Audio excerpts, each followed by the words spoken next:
Сәлеметсіздер ме, екінші сынып оқушылары? Математика сабағын бастаймыз. Бүгінгі сабақтың тақырыбы жиынды біріктіру және бөліктерге бөлу. Бүгінгі сабақта сен жиындарды құрастыруды және жіктеуді үйренесің. Жиындарды біріктіруге элементтердің тиістілігін анықтайсың. Балалар, өткен сабақта біз жиынға тиісті және тиісті емес белгілерімен танысқан болатынбыз.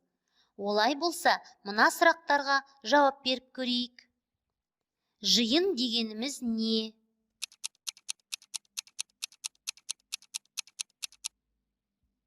Иә, математикада қасиеттері, белгілері ортақ нысандар тобын жиын деп атаймыз.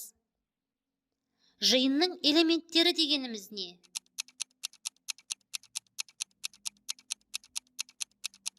Жиынды құрайтын нысандарды оның элементтері дейміз.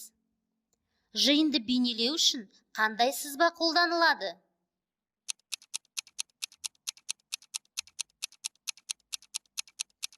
Дұрыс айтасыңдар, Эйлер-Венн диаграммасы қолданылады.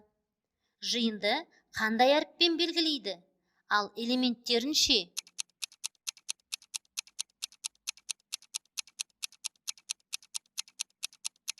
Иә, жиынды латын әліпбиінің бас әрпімен, ал элементтерін латын әліпбиінің кіші әріптерімен белгілейді.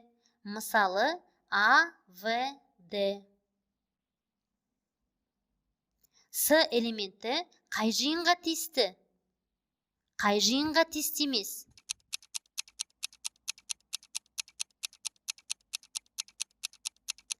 Дұрыс, балалар, С элементі А жиынына тиісті, В жиынына тиісті емес. Тиісті және тиісті емес белгілері осылай жазылады екен. Жарайсыңдар, балалар, алдыңғы сабақты жақсы меңгеріпсіңдер. Енді жаңа сабаққа көшейік.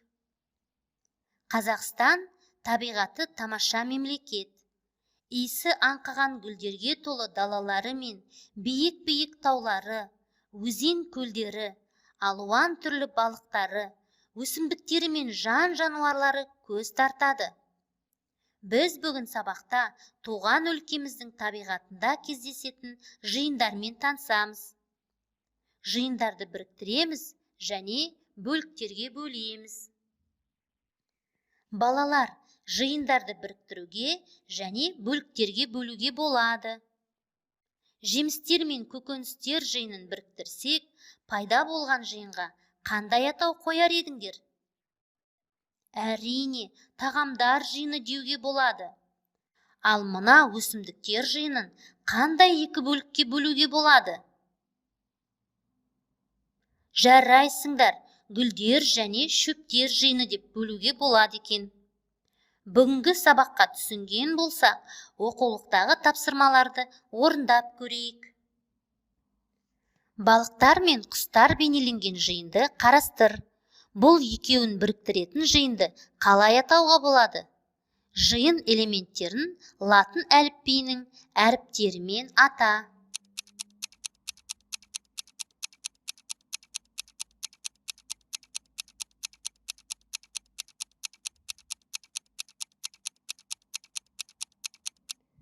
Балалар, екі жиынның бірігуінен пайда болған жиынға ортақ атауды дұрыс тапты деп ойлаймын. Және де жиынның элементтерін латын әліпбиінің кіші әріптерімен дұрыс белгілеген боларсыңдар. Енді келесі тапсырмаға назар аударайық. Жиынды қарастыр. Оны қандай екі жиынға бөлуге болады? Әр жиынның элементтерін анықта, оларға атау бер.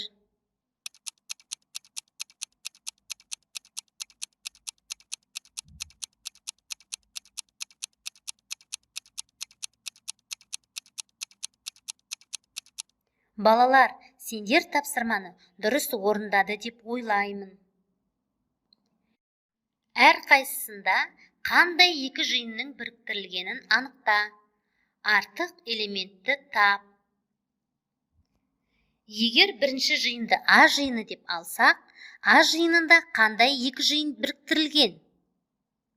Бұл жиындағы артық элементті қарындашпен сызып көрсет.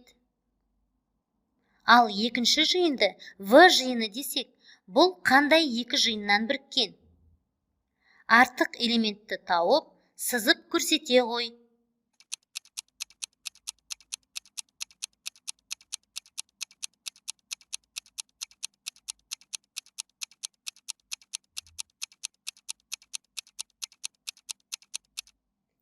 Балалар, сендер бұл тапсырманы да дұрыс орындады деп ойлаймын. Келесі тапсырманы дәптерге сызып орындай ғой. Жиынға ортақ атау бер. Оны қандай екі жиынға бөлуге болады?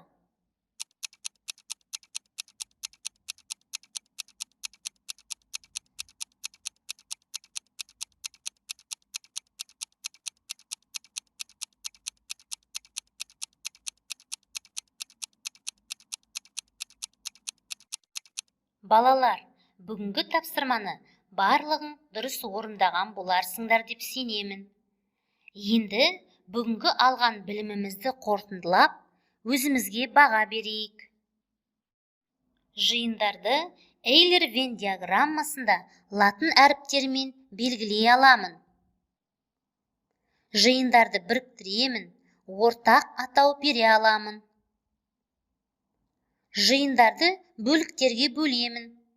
Пайда болған жиындарға атау беремін. Жиынға тиісті және тиісті емес артық элементті таба аламын. Осы сұрақтарға шынайы түрде жауап бере ғой. Әрбір иә жауап үшін бір гүл беріледі. Енді бүгінгі сабақтағы алған біліміңді саралап, бағалап көр. Балалар, бүгінгі сабақ сендерге ұнады деп ойлаймын. Сабағымыз аяқталды. Назарларыңызға рахмет.